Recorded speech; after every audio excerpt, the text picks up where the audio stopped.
Directness and subtext. This is a great subject for those of you who are negotiators, who are hustlers, people who go out and bring in the business, the rainmakers, the creators of things, the producers, the developed countries of the world, the people that make it happen. There's always this question, I get this, and it sort of underrides everything. It's the notion of, are you direct when you speak to people, or do you use subtext? And I use them both.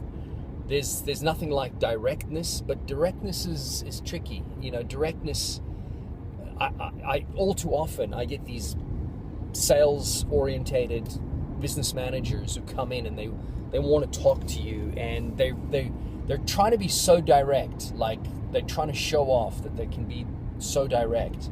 And I think people do that when they're in training, when they're training somebody, they want to show off to someone next to them that they can be direct and get to the point and get the sale, get the deal. And it's not how it works. Because on their own, they're much more subtle and they're more subtext orientated. And they know that. They know that they have to be more subtext orientated. But sometimes humans shoot themselves in the foot because they're trying to show off. And ego is a very destructive thing. You can't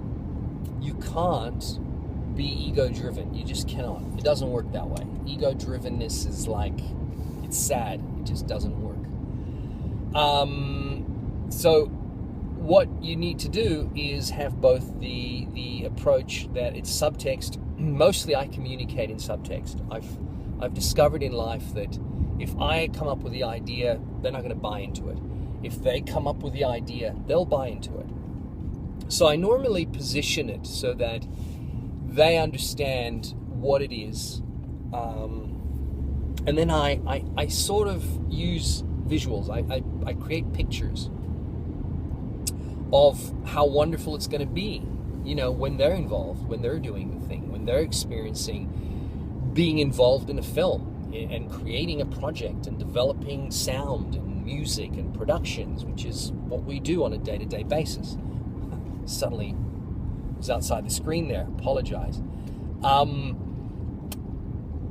You know, it's fascinating because ultimately I've discovered that when I've seen a potential funder or financiers for something, I normally show them in pictures the extraordinary life of being involved in production, you know, development, working with people. So I've got this, I call it a prized collection, a prized folder. I call it my prized folder. It's actually called prized. So if you look on my computer, you see prized and you go, oh wow, okay. So the idea of prized is to show the extraordinary lifestyle that comes with being in this industry, working in this industry, producing films, producing music, being in concerts.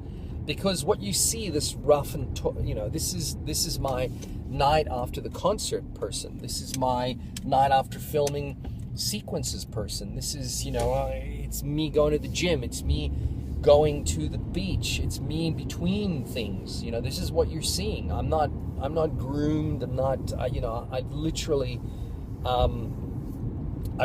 just gone on and shared my thoughts and my feelings.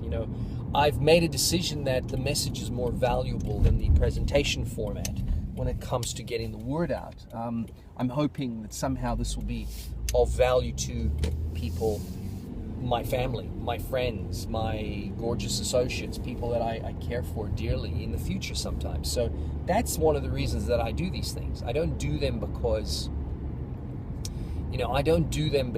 of me. Really, it's my way to share. What I've discovered about subtext is communicate in subtext, always. Tell stories. Telling a story, like I've just told you the story of how I get up and do my own thing, and then, I basically communicate on screen. That was a little story, a little vignette of me and I told you very briefly, it's the night after, I've had a concert or whatever. So this is life. This is what happens, and communicating in subtext is really important. And what do I mean by that? I went to see an investor on Friday, and he got involved in our project, and obviously it would be great if funds were put in the account, but I can't just call him up and say, hey, did you deposit that money yet? I don't want to say that. I mean, it's sort of laughable, right? I mean, you don't want to.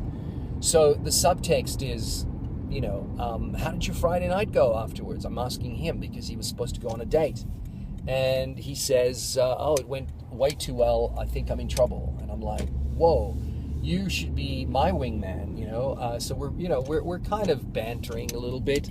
But the idea is that it's the subtext. In his mind, he's going, oh, it's great. He's a cool guy. He's making things happen. He had fun too. I had fun. He had a concert. I just went out on a date. That was him. He went on the date. I went on the concert. So he's going, wow, he's not telling me about how amazing that concert was. He's saying, he had an incredible, he's saying, how was your date? So he's thinking of me rather, and it's that kind of thing, subtext. And I think subtext is important. Being direct can be kind of cool. Turning around and saying, I really believe this is an opportunity that is incredible. But people are not, and it's good for you, but people are not going to say, yeah, sure, let's do it. I know people. They don't do that kind of thing. People tend to be very,